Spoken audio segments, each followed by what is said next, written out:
Good afternoon. It's Thursday, the 23rd of November 2017, just after 1 o'clock. Welcome to UK Column News. I'm your host, Brian Gerrish. With me in the studio, Mike Robinson. And we're delighted to be joined today by Alex Thompson, bringing us Eastern approaches from Holland. And that's exactly where we're going, east. Well, we are indeed, to The Hague. And of course, Bosnian Serb commander Ratko Mladic was convicted for genocide, war crimes and crimes against humanity yesterday. He received a life sentence the United Kingdom said that they strongly support the International Criminal Tribunal for the former Yugoslavia, and they have welcomed the decision to sentence the former Bosnian Serb commander to life imprisonment as a consequence of his crimes in Bosnia and Herzegovina 1992 to 1995. Boris Johnson utterly hypocritically said, today's decision shows that however hard they might try, those who perpetrate atrocities cannot outrun justice. Ratko Mladic's conviction for genocide in Srebrenica will not bring back the thousands who lost their lives, but it does demonstrate that the architects of their suffering will be held to account.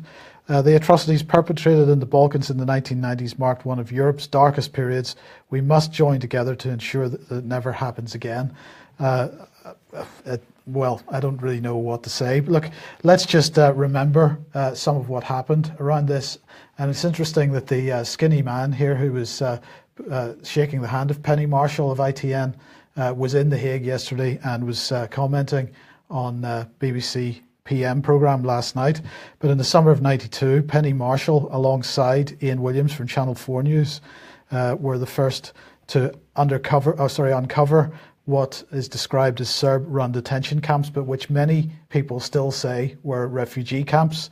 And the argument is that Penny Marshall was on the inside and the refugees were on the outside. Of that fence. Of that fence. Now, that accusation was said to be false, and ITN absolutely defended it. And in fact, they took a small newspaper called formerly Living Marxism, but it was called LM Magazine at the time. They took them to court for libel for suggesting that Penny Marshall and ITN had fabricated this report. In fact, John Simpson of the BBC at the time had supported the allegations against Penny Marshall. He then subsequently apologised for supporting LM Magazine in the court case, but still there's still some scepticism over it.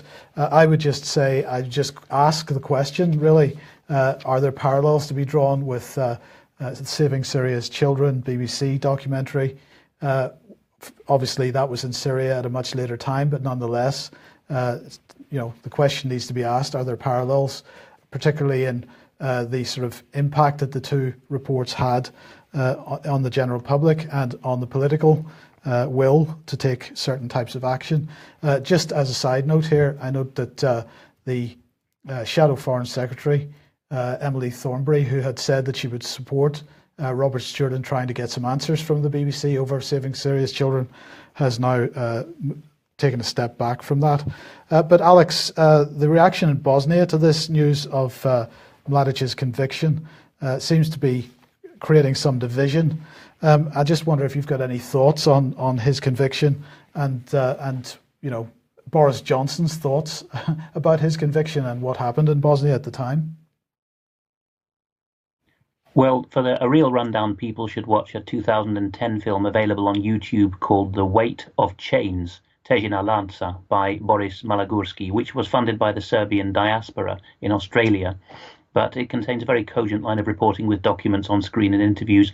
And one of the main theses that comes out of that is that the Wes Clark, Bill Clinton administration, so the White House and the Pentagon respectively, found that it aligned very closely as the 80s drew into the 90s with Germany's aims, which was to break up Yugoslavia, something we've discussed in other formats as well. And so it really was the predetermination that there would be a Bosnia and a Kosovo which were separate from Serbia and which were abidingly dependent on US and European military and legal presence, which really prompted things. In particular, there's a claim never been refuted that Clinton in '93, so around the time of Srebrenica, and in fact, but by going back into '92, when Germany was precipitating all this by recognizing the republics, that at that stage Clinton was already saying, or people around him, the price of US intervention, which happened, of course, with the Dayton Accords and the time prior to that, the price of that intervention will be thousands of dead Muslims.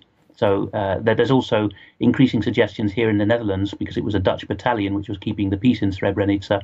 An increasing number of soldiers are now saying openly, together with French former comrades as well, that they were set up to fail, and that many of the so-called radical mujahideen who were picking off those ethnic Serbian villages around the Srebrenica pocket in order to force a response from Mladic's men, that these were actually US trained men. That's a theme we're going to see later with other parts of Eastern Europe, US and UK stirring up using false flag snipers. Well, let's move straight on to Kosovo, because something rotten in the statelet of Kosovo. Alex? Yes, we can't really call Kosovo a state, so we have to adapt the Hamlet quotation. Kosovo is basically an entity which exists so that Camp Bondsteel, the US military presence, and the ULEX and UNMIK, the EU's and UN's alphabet soup presence, can be justified. So it's basically a think tank and a US and an EU outpost with a justification, which is ethnic Albanian irredentism. Now, I spoke to Dr. Olsi Yazigi about this, and also to a Dutchman who is very expert in Kosovo. And what they've pointed out is that Mr. Simmons, who has resigned from the EU's legal advice here, who was supposedly teaching the rule of law to Kosovo, he's resigned. There was some kerfuffle over, spying on people's emails and romantic and intrigues. But at the heart of it, he went off in a huff and told Le Monde, the French newspaper of record, that actually this was a political mission, and it was there to take out a certain clan of Kosovars and put in another certain clan of Kosovars into power. This is exactly what I'm getting from my Dutch expert contacts as well. Kosovo is a European colony. Okay, and let's move on to Russia then, because, what's going on with the Japanese moving a warship for joint exercises with the Russians to Vladivostok? Yes, this is on VST, the main public broadcaster's evening news on Channel 1 in Russia, and the Hamagiri is a Japanese warship. Now, technically, Russia and Japan are still at war over this very area, the Pacific, because of the 1905 war. But this is actually the 17th Japanese naval visit, despite there not having been a formal truce, or a formal peace accord, only a truce. But this time they're actually having brotherly exercises between the sailors, and even joint training. So we're seeing a number of things come to the fore. President Trump recently said, apropos of the same visit to both Japan and China, that he got on very well with both Shinzo Abe and President Xi Jinping. So the US, in the form of the Trump administration, may have actually been urging Japan not to be what it was from 1905 onward, which is the West's dagger at the heart of Asia, as it were, and actually may have told them to go with the Russo-Chinese productive Eurasian infrastructure plans. That seems to be what's going on here. And of course, the other thing that happened that year was Britain tried to get one over on Germany and the States with the Dreadnought, and Russia put out feelers to Germany, leading to the Treaty of Björna to form an industrial union. And really, that was what precipitated both world wars, that period 1905, 1906. So if Russia's got to the stage of undoing that and seeking friendship with Germany and Japan again, then the whole of the 20th century has just been reversed. Big moves afoot, I think. But of course, Ukraine is still in the mix. And some people beginning to ask who fired the shots in the last Ukrainian revolution. Are we getting a hint that some people are asking some serious questions? Because, I mean, there are similar questions being asked, for example, in Syria. Oh, absolutely, Mike. I'll have to be very summary here because we have a packed news and we could talk for a whole hour about this. What's happened is that an Italian news channel has discovered that there's been 3 Georgian snipers. I won't try to get the slides to stay on screen. People will just have to freeze frame and read. I'll summarize. 3 Georgian snipers have confessed while sitting on a park bench in Skopje, Macedonia, to Italian journalists that they were members of the then Georgian President Mikhail Saakashvili's sniper team, and they were recruited by a certain Mr. Mamulashvili to go and help the brothers in Ukraine to repeat the Saakashvili revolution. This is not the Orange Revolution in Ukraine. This is the 2013-2014 very violent one, the Maidan. And so there they are. They've got the names up. If there's Mr. Koba Nergadze, and the other 2, Alexandre, I forget his surname right now, but they all have very interesting things to say.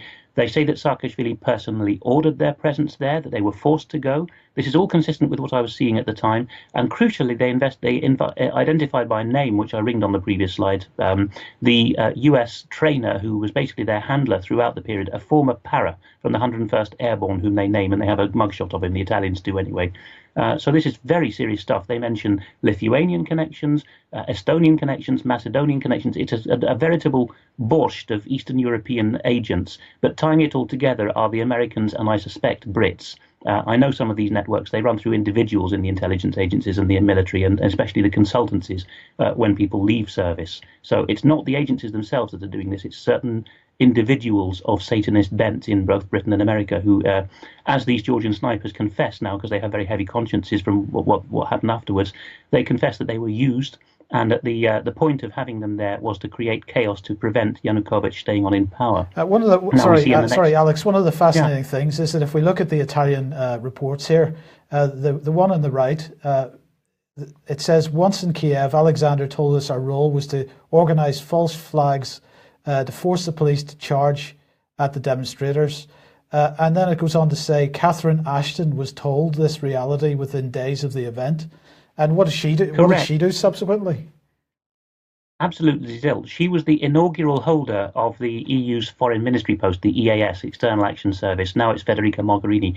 Now, this wasn't the Georgian being quoted there. It's the way that article began, Gli occhi della guerra, the eyes of war, which did the expose. They start off by setting the scene, which is that Russian intelligence leaked a never contested recording in which Urmas Paet, the then Estonian foreign minister, Estonia again, called Lady Ashton in a fit of panic, really, a few days after these deaths in Maidan, and said, we have a problem. The ballistics and post-mortem, the autopsies, all show that both sides were shot by the same snipers, same bullets, same angles, etc. And she is on the recording basically saying, oh dear, how are we going to cover this up, in polite language, and nothing ever came of that. And now we know why. It's because these Lithuanians, the Ukrainian right factor, the neo-fascists, pretty much everyone in Eastern Europe was there, Uncle Tom Cobley and all shooting at everyone to create chaos. So the parallels with what happened in Syria in 2011 are pretty stark.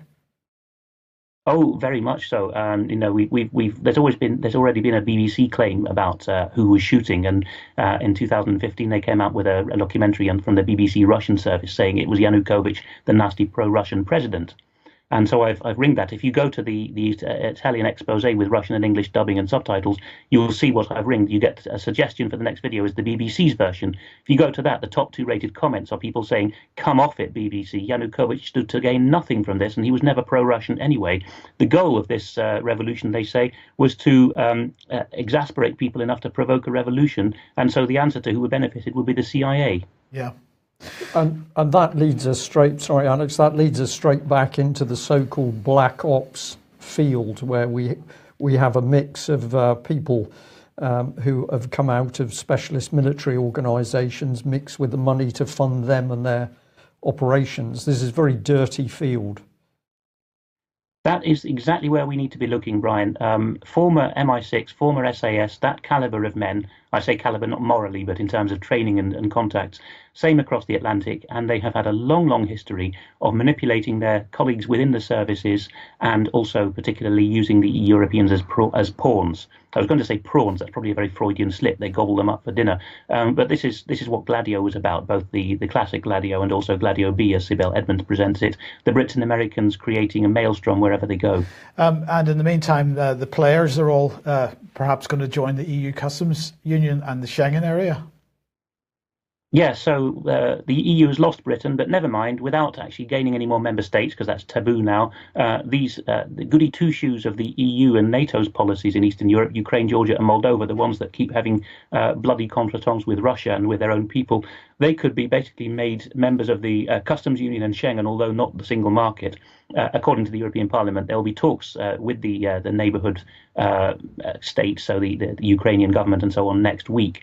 But at the bottom there, I've identified something which has been a trend for a while, which is that Europe, largely through investment banking and certain setups like the European Bank for Reconstruction and Development, the EBRD, is very keen to own the infrastructure of these former Soviet republics, which is exactly, of course, the outcome for German and American business out of the bombing of Yugoslavia at both ends of the 90s, is that the infrastructure was flattened and someone got a nice cushy number to replace that infrastructure with American and European standards. And of course, the last thing they want is Belt and Road getting involved.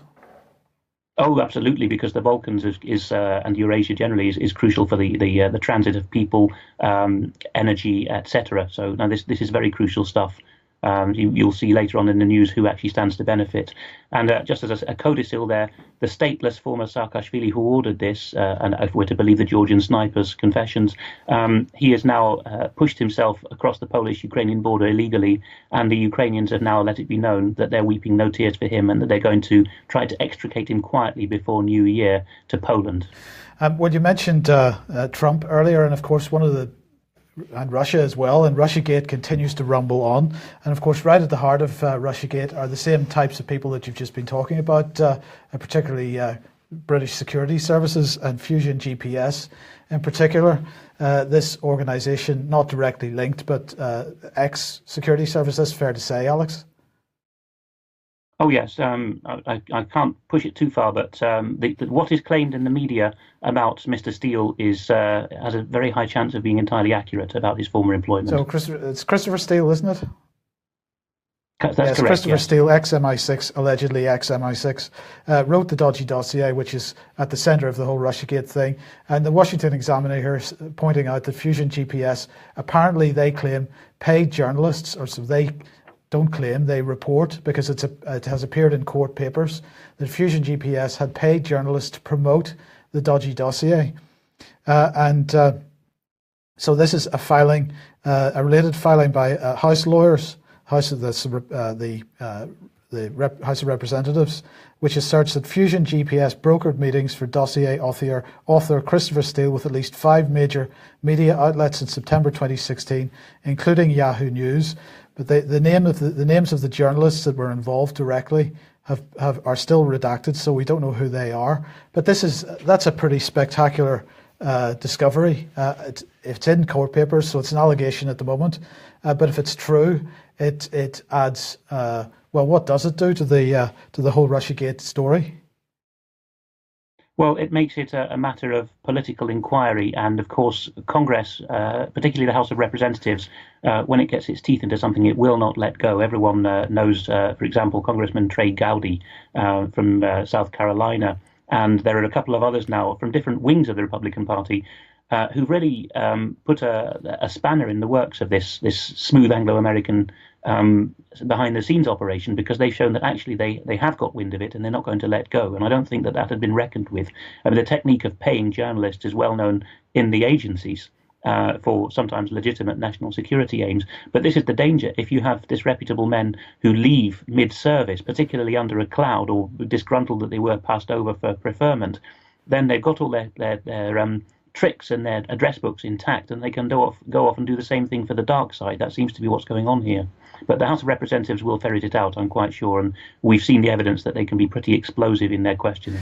Well, in the meantime, we mentioned the Trust Project a few days ago, and of course this is the mainstream media's reaction to Russiagate, fake news, all this nonsense that they're pushing very hard. They realise that they're losing this narrative spectacularly, so they've decided to band together with the big tech companies in order to establish the principle of who is a trustworthy news source. This is the Trust Project. 75 new news organizations now already signed up to it. Microsoft, Twitter, Facebook, Google, all part of it. And the idea is that organizations will have news stories tagged in order to sort of identify them as meeting certain standards for ethics and transparency. If we have the situation that a organization linked to the security services is paying journalists for the distribution of dodgy content, how can there possibly be any trust? But their response, rather than actually trying to deal with the corruption that there is in that and other things that they've been up to, is to get together and try to create some kind of what is this? Some kind of it's censorship, Mike. Well, it is, but it's more than that, because they're creating a cartel. Is that the right word? Well, it's a censorship net which is all embracing. This is amazingly dangerous stuff. And of course, the key drivers through the big web companies are private corporations, are corporations. So we've got the power straight back into the big corporations and the money boys. Just briefly, Alex. Yeah, there are two key concepts in continental journalism which the whole of this process since Leveson has been seeking to foist on Fleet Street. And these are the principles of collegiality and solidarity, which basically mean, as you've said, Mike, a closed network, a stitch-up, a cartel. And you don't print anything that might cause fellow parliamentarians or journalists to come into question, at least among the mainstream. That's what's meant by the continental journalistic cartel model. And, if this goes ahead, journalists will be in a guild and largely answerable to each other. Well, they're all already pretty much in an echo chamber trying to virtue signal to each other rather than to please the public, aren't they? Absolutely. Oh, well, they are. I hope our audience today appreciates the depth of analysis that's coming out. We've covered Eastern European issues. Let's move on to justice in UK. So Boris Johnson crowing that the right decision was made in that court internationally. But let's have a look at what's actually going on in UK. Now, this is what we covered yesterday. So very quickly, a case going back to November 2015, where 3 Hampshire County Council social workers were found wanting by a judge, lying on oath, altering reports that were taken through as evidence and withholding evidence from the court. So these were serious charges that the judge made in his judgment. The judge's opinion was then overturned by Hampshire Council, working with an organisation looking after professional standards for social workers. And so our first point was, well, this is quite amazing that it doesn't matter what a judge says in court. If you're in court, if you're in the right organisation, you simply overturn his judgment. Well, this one just beats everything, because today somebody has contacted us talking about what's been going on in the family courts. And this relates to a case which we believe is going on in the Midlands. We believe it's to do with immigrant community. We've had reports of women in immigrant communities in the Sheffield area certainly coming forward and trying to protect their children against abuse. Authorities then release their names back into the community, and the women are raped, beaten up, or both. What's going on here is a court case where the judge is refusing to accept video evidence of child abuse. So the evidence is there to show what is going on in this particular case, but the judge is simply saying, no, my eyes do not want to see this evidence, so it can't be brought into court. So therefore the court is running a completely alternative court case. This situation was challenged. You can obviously freeze the screen to look at the detail of the excerpt that I've given you. I can only give you so much. But this is the utterly astonishing thing that we've got here, because this is the response from Sir James Mumby's office, President of the Family Law Division. The President can only deal with the cases that come before him in a judicial capacity. He cannot investigate, comment, give advice on the decisions made by other judges. This is not out of any lack of concern, but because to do so would undermine the principle that judges are free to decide how cases should be conducted. So you can read the rest of that email, but what we're essentially saying is where there is video evidence of child abuse, family court judges can simply say, no, I don't want to see that evidence. I'm going to make my judgment without seeing the evidence of the actual child abuse. This is astonishing. This email is astonishing and shows that we cannot trust family court decisions in any shape or form. Alex, just give you well just before I just wanted to look at that again. So to do so would undermine the principle that judges are free to decide how cases should be conducted. So if you have a corrupt judge, and nobody can deny that such a thing exists. If you have a corrupt judge, what this email seems to be saying is the president of the Family Law Division, the head of the department, as it were, has no power to investigate or deal with the corruption of a judge. That's absolutely right. And I come back to the fact that what we're dealing with here is not some sort of hearsay. We're dealing with video footage of child abuse. So just a remarkable admission by Sir James Mumby's office. Now, it has come from his office. It's possible that Sir James isn't really aware of this reply, but it has come from his office. This is very, very dangerous precedence, Alex. Yes, we keep talking about Sir James because he's a very conflicted character, and he had some good in his life before, I think. So what's happening with him now is anyone's guess. It's the same with anyone in high authority. But the point of the matter is not personal. It is that we were fools to accept the argument a couple of decades ago that there could be any trials without juries at this level.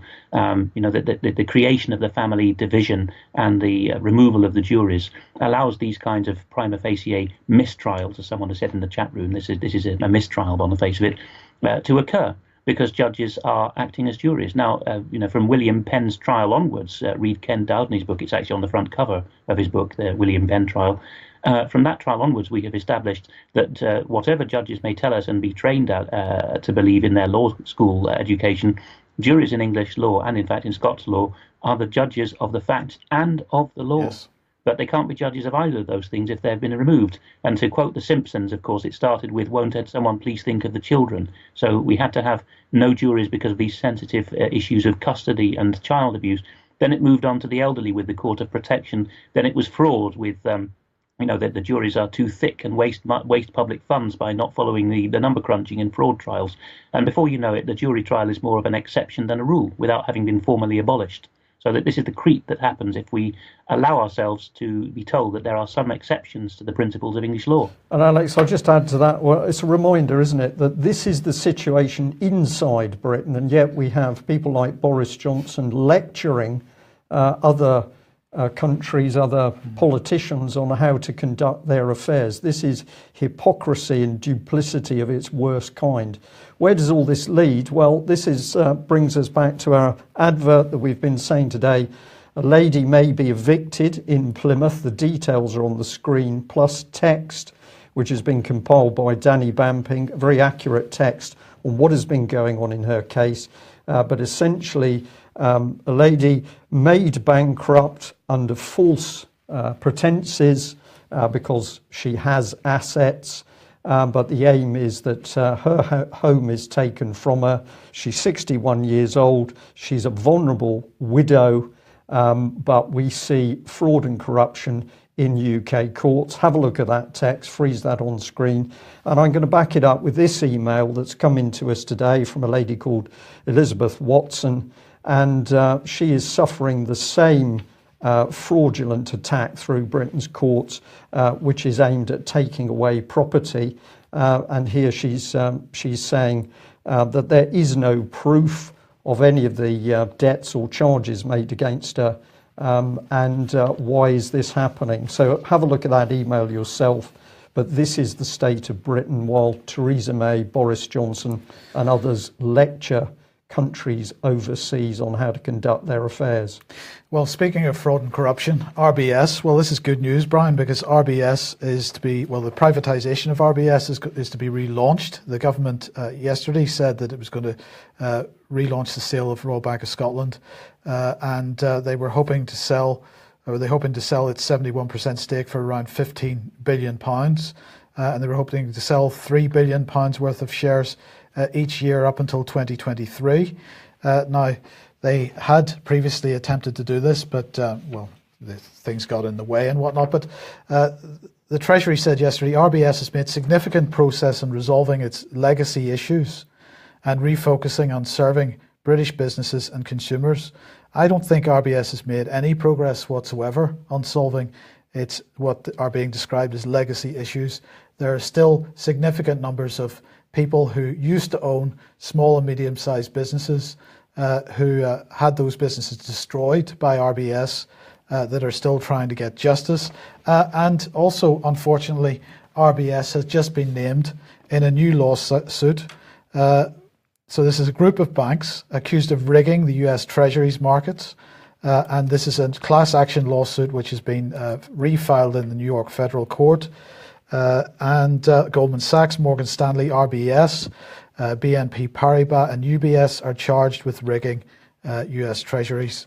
And so we wait to see what comes out of that. But the allegations, the charges, the convictions continue to rumble on. But don't worry, it's all fine. Everything's back to normal. RBS is doing a great job, and so we're going to sell. The government is going to sell its shares, and that's all going to be great. Well, it's not, Mike. It's not. And what's the best way of showing what's going on with the banking industry? Let's switch the subject to the NHS.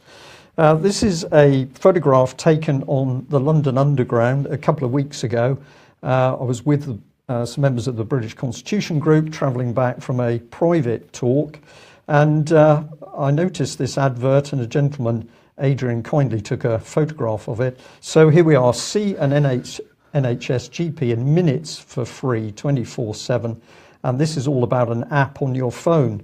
But what caught my eye was down in this corner, where the company who is running this is called Babylon, and I was absolutely fascinated at that name. Well, to my surprise or not, The Guardian has suddenly picked up on this. This is the article, "Seeing a GP on a smartphone sounds wonderful, but it's not." Encourage people to go and read this article. I'll just give you a little bit here. It says, on the surface, GP at hand sounds wonderful. The NHS finally embracing technological advances in IT, offering almost immediate access when some are waiting 3 weeks for a non-urgent GP appointment. But while anyone can join its service, the website says it may not be suitable for complex mental health problems or complex physical, psychological or social needs.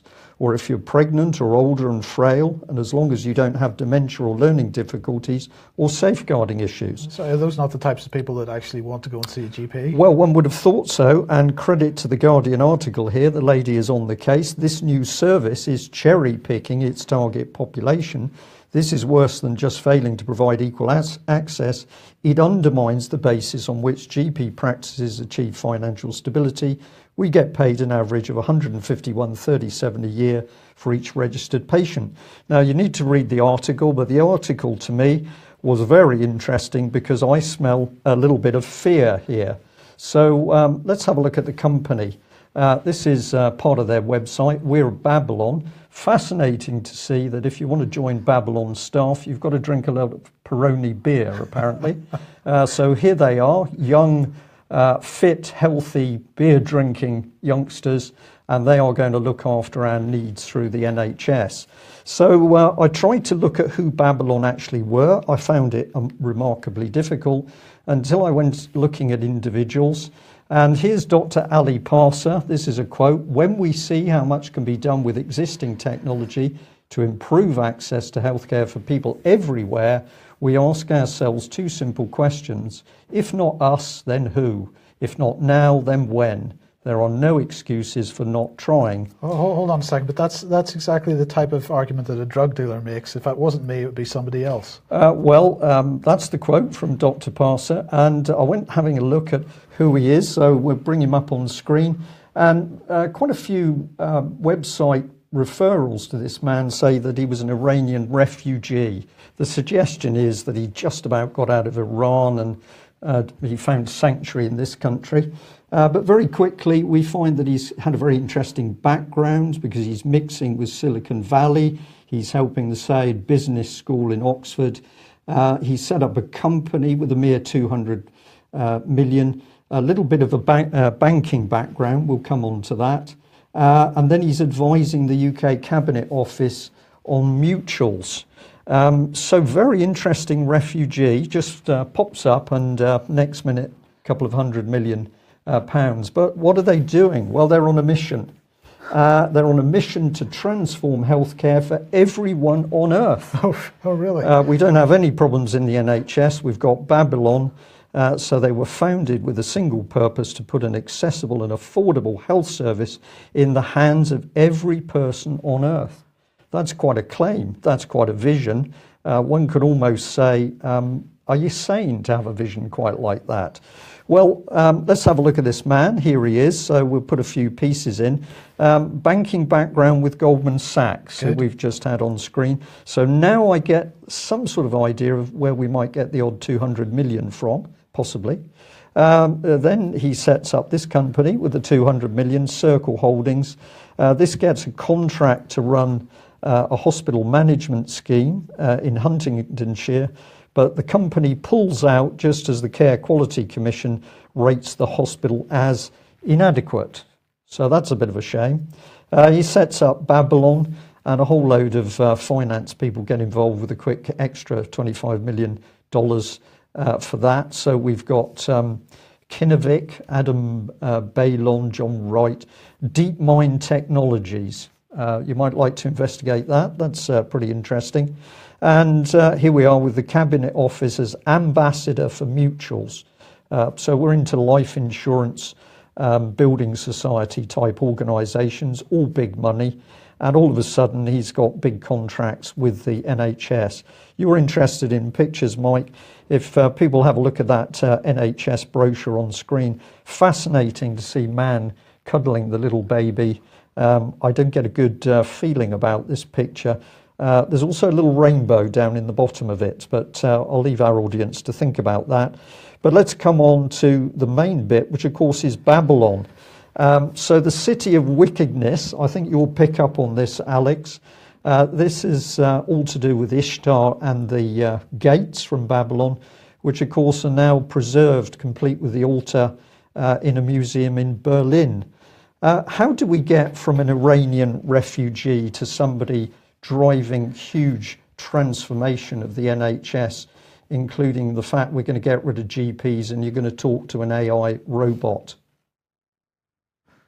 I think, Brian, only through the financial elite, and particularly, as someone again in the chat room has said, the insurance companies would love this, because you're hiving off the beautiful people or the worried well or whatever, and you're giving them the privileged access. And then in the really difficult cases, the majority of the GP's caseload is left to the 99% of doctors who are not allowed in, because someone's already ferreted out that they boast on their website that they only take 1% of the doctors who apply to them in their rigorous selection process.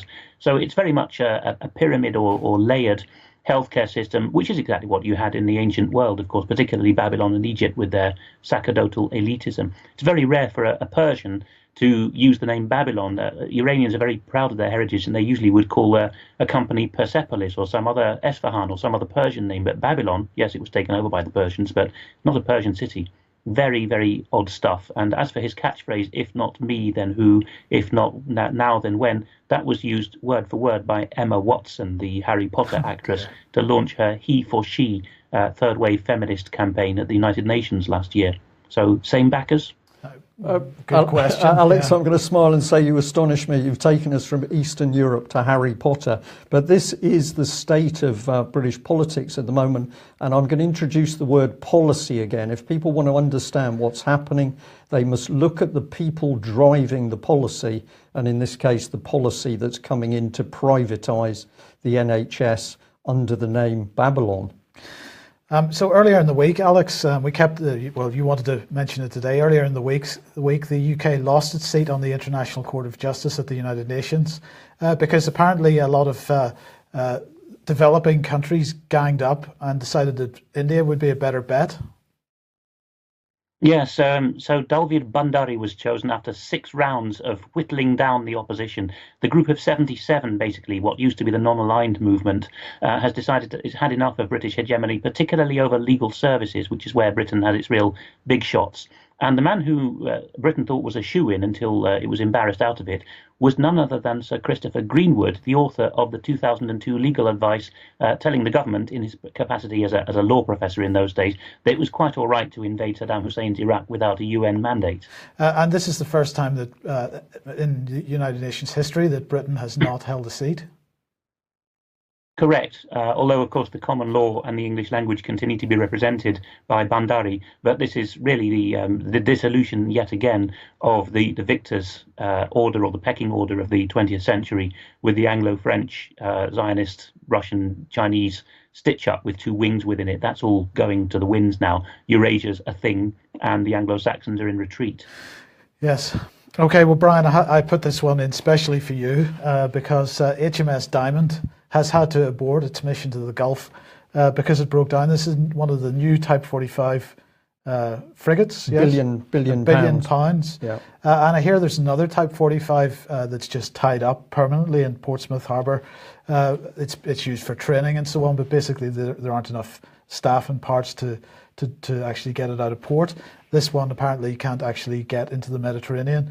What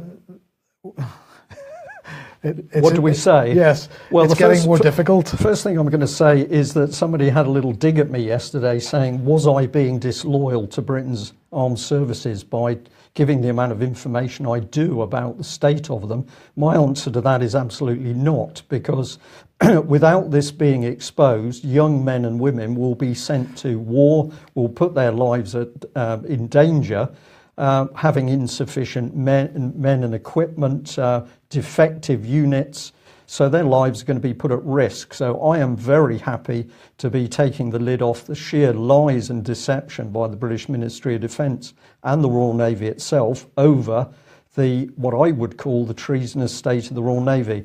That slide that you just had up there with HMS Diamond, apparently they had problems with the propeller. It said the crew couldn't fix this. Well, of course, one of the reasons is they might not have had the specialists on board because there's a vast manning problem. The second thing is now very little training to actually fix things at sea. Much of the equipment that used to be on ships to machine items, to produce things at sea, to correct defects that occurred at sea, all of those stripped out, and you're supposed to rely on the corporation that helped build the ship in the first place. Yes, because you're not allowed, because that would be corporate secrets. Corporate secrets, and you're breaking the contract. So this is like nurses not being able to clean NHS wards because a private company has a contract to do the cleaning. So let's bring in the next one. This is HMS Daring. This is the one you're alluding to. So we've got another £1 billion Type 45 ship simply sitting alongside as a, quote, harbour training ship due to manning issues. £1 billion worth of taxpayers' money sat strapped alongside because we can't man it. And why can't we man it? Because the whole of the recruitment system was destroyed by the government taking on Capita. And luckily, I'm going to say more and more people are on the case. So have a look at Save the Royal Navy website. Some really excellent information, which I'll just give you a little look at. But we've got a picture here and it says ongoing manpower issues revealed by status of Royal Navy surface escorts. What are they talking about? Well, they've got a picture of Queen Elizabeth aircraft carrier with, quote, a third of the RN's available surface escort. 2 ships, totally inadequate because that carrier would have to have a tanker as well, would have to have other support ships around it, 2 escorts, absolutely unworkable. This is where we see the plan to bring in the UN military unification. But have a look at this list. It's only the red ships which are serviceable out of this selection of units. This is not accidental. This is engineered breakdown of the Royal Navy. It is treason. And if you want to know what's going on for the next phase, we've now got British Aerospace restructuring. Mike, this is exactly what David Ellis from Strategic Defence Initiatives warned was going to be happening. So we're now about to see Rolls-Royce and British Aerospace merged into most likely big American companies like Lockheed. So the whole of our capability stripped out. Why? In order to form the unified EU military system. The Russians here pointing a finger at the French and sniggering because the French have apparently sent a stealth frigate into the Black Sea, and the Russians are saying, we can see you. I'd just like to say that, of course, the main stealth was the deception of David Cameron's Tories in setting up these pan-EU military agreements, such as the Franco-British agreement. Yeah. Treason. Alex, we'll end on this one, but what's going on with the new Dutch Defence Secretary? The Defence Secretary of State was appointed because the resignation of the previous one, which we covered, when this gentleman, the leader of the Forum for Democracy, Mr. Thierry Baudet, had a go at her and actually walked into the Parliament chamber wearing the substandard equipment which was being doled out to Dutch troops in Mali, where there was a fatal accident. And now he's tabling a question to the new minister. In the Dutch system, the answer doesn't come for several days because the ministers are not MPs, they come in specially.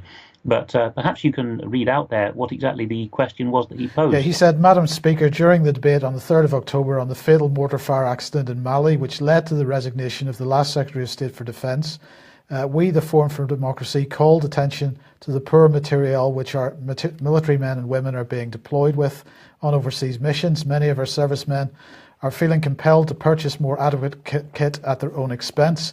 It is clear to us that my speech opened a can of worms. Within it, the military as well as outside it, the Forum for Democracy was inundated with online comments, emails, mobile messages and phone calls from servicemen and others involved in our military who could confirm that we have what we've been saying and providing us with more information about the problems with military equipment. Pursuant to those responses, which we have received from a considerable military support base, I have 3 specific questions for the new Secretary of State. Has a selection and tendering procedure already been launched in order to order new decent kit for our men and women of the armed forces to replace the flimsy flak jackets, the plastic boots, the shortage of munitions, the ill-functioning radios and the lack of safe bunks on bases, which is forcing our soldiers to sleep in tents, rendering them vulnerable to rocket attacks? If so, when will the better material become available to our men and women in the field? And if not, why has this not yet occurred, and when can we expect it to happen? The Cabinet Agreement, which has just kept Mark Rutte as the Prime Minister for a 3rd term, pledges to invest an extra €1.5 billion in defence. Can the Secretary of State undertake to ensure that this sum will be spent such that military personnel on overseas missions are provided with top quality equipment as quickly as possible? We and the thousands of servicemen whose name we ask, who defend the Netherlands day and night, look forward to a full answer. Yes, well, there's no MPs like that in Britain, are there, Mike? And this is what's really annoyed the Dutch establishment about this Forum for Democracy. It now has 2 out of the 150 seats since this spring's election.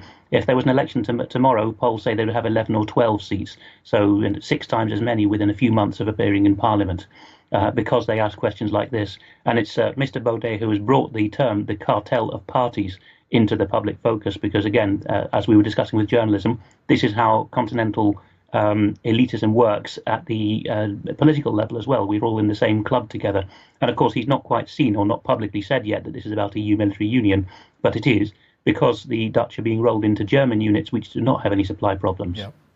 Alex, thank you very much for joining us. Some excellent analysis today. We'll end here, and I'll just say thank you very much for all of you who put orders for UK pens in yesterday. To the extent we've been a little bit overwhelmed, and our own supplies have now run out. We've got more pens ordered, but there will be a little bit of a delay. About a week or so. About a week before those pens will be sent out. But thank you very much for responding. And once we've got the full new stocks in, we'll do a little bit more advertising in time for Christmas. So there we are. Thanks for joining us. We'll be back at the same time tomorrow. Bye-bye. Bye-bye.